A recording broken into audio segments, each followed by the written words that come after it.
Welcome back. I'm Tiffany Meyer. The Chinese military has stopped breaching Taiwan's airspace following the U.S. and Israeli strikes on Iran that began nearly a week ago. China has been a main supporter of the Iranian regime for decades, but a weakened Iran puts the Chinese regime in a difficult spot. NTD's Washington correspondent Jack Bradley has the details.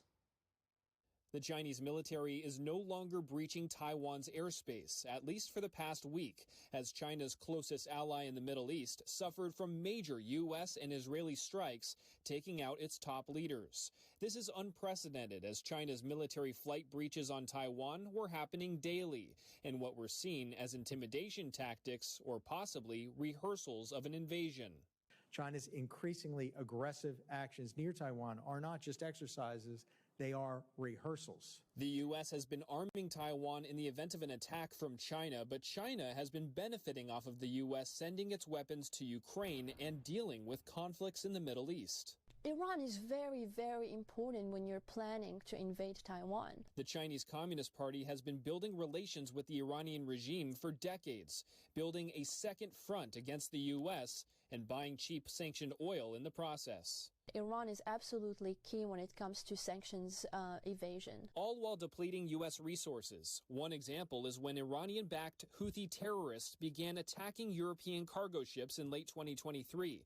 Container traffic in the Red Sea fell by 90% in 3 months, forcing the U.S. military to intervene. You want to make sure that you're able to distract the United States. But now, China's military drawdown on Taiwan may be connected to the CCP's ongoing military purge.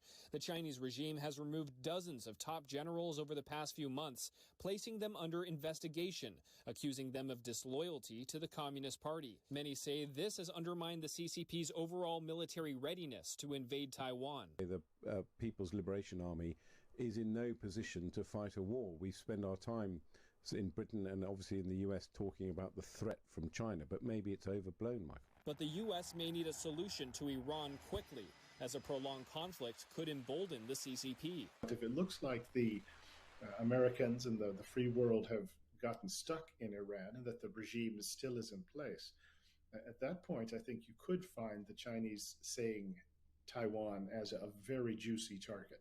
And maybe that the time is right, particularly if President Trump, is handcuffed by domestic political problems. The outcome of the Iran conflict could determine whether the U.S. can pull through in what may become the face-off of the century, a Chinese move against Taiwan.